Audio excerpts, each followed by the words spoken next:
Hey guys, so this is a quick video to run you through our SSR procedures in our classroom.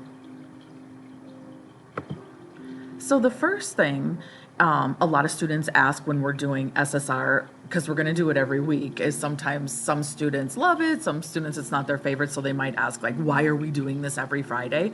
So the first thing I want to cover for you is why are we? Like, what's the purpose of SSR? What are the goals of SSR so that you understand kind of the philosophy behind it and why we are putting time into it once a week. So the first thing is it says it assists students in becoming lifelong learners. It's literally like a known fact. The more you read, the smarter you are, the smarter you become. It gives you worldly knowledge. So like common knowledge, knowledge of the world, common sense type knowledge. So that's a great thing. The more you read, the smarter you are.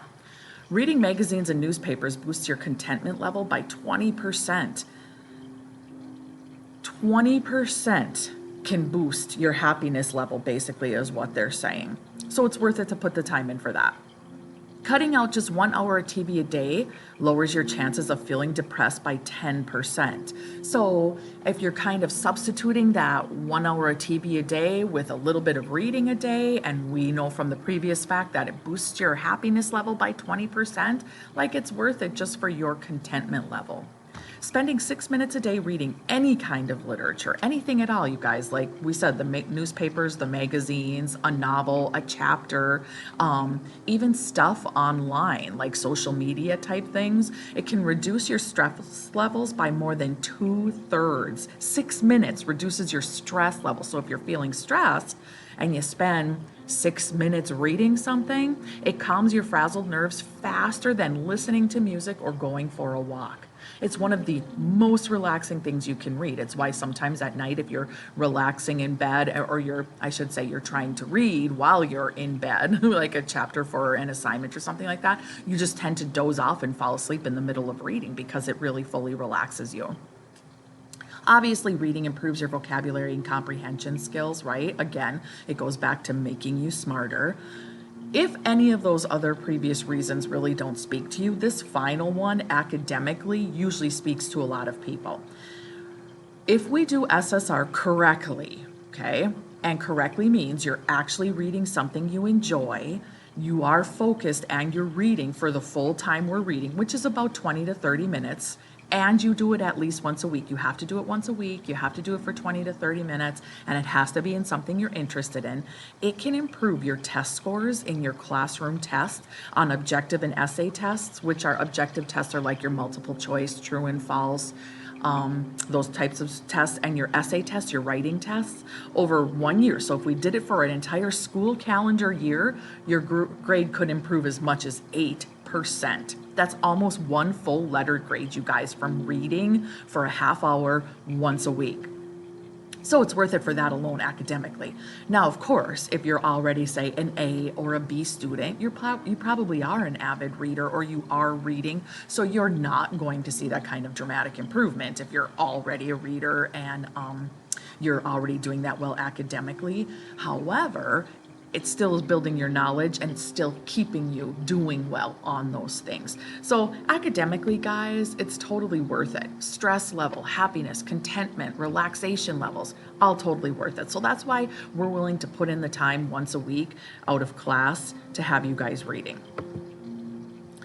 So, like I said, every Friday in English 10 and English 11, you guys are going to bring in a book for SSR, okay? Now, as I said, one of the keys to SSR is it has to be a book you're interested in.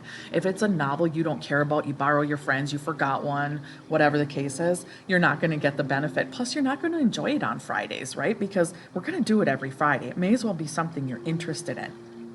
If you're borrowing a friend's book, you probably aren't going to have necessarily the same interests as them, so you're not going to be that interested in reading it, and you might not see, you're going to start to like not enjoy SSR Fridays.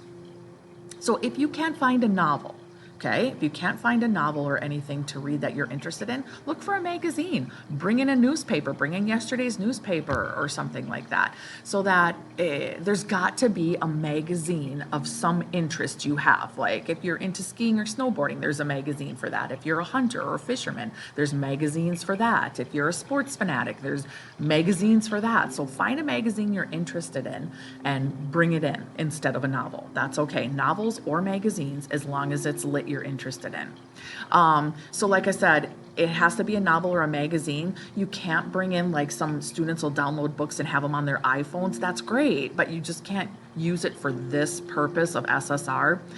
So no screens for SSR, because on smaller than an 8 to a 9-inch screen, you can't like visually see enough of the text to meet some of the goals and standards of SSR, which are like noticing text structure and vocab and like conversations and stuff like that. And you can't do that on smaller than an 8 to 9-inch screen. So no screen, sorry guys. So when we come in for Friday SSRs, it says students must read for a 20 to 30 minute period. So you'll come in, we'll do warm-ups probably that day, and then I'll tell you guys to take out your books. We'll read for anywhere from 20 to 30 minutes, and then we'll do a quick SSR activity on a worksheet right after that. Okay, it's strictly just SSR time. Okay, it says no homework. It's not a study hall. You're not going to the nurse or going to your locker or eating up that time, going to the library to get a book because you didn't come prepared. During reading, we are just reading. Number 3 says you can read a novel, a biography, a magazine, an historical account.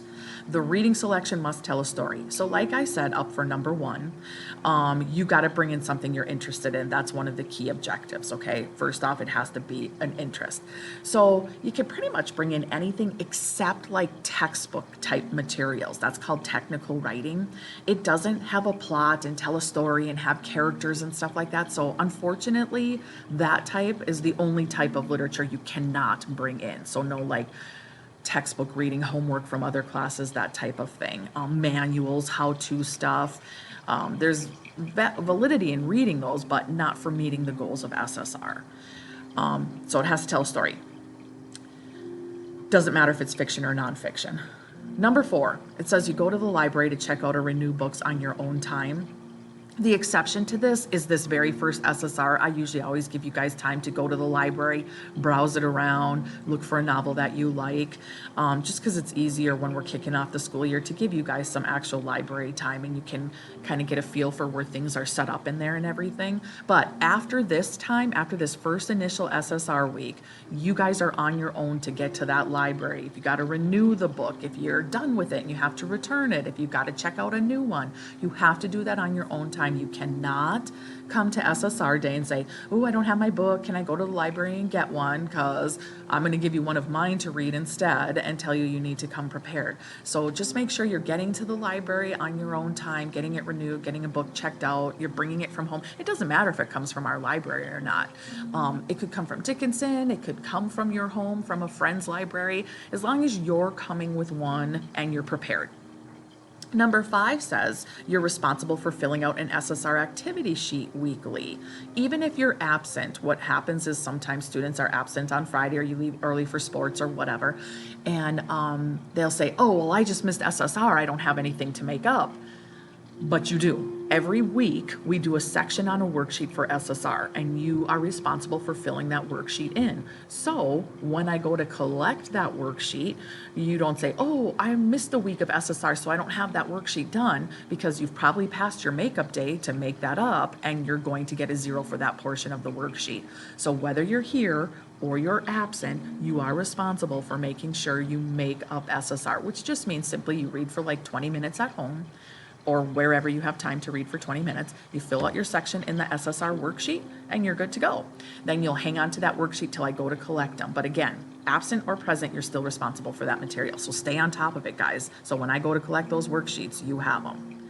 And that's pretty much the gist of it, guys. Just coming on Fridays with something you're interested in reading for that time period, filling out a really brief, it's an easy reading strategy worksheet right after SSR, and you should be good to go and hopefully reaping all those benefits of SSR every week.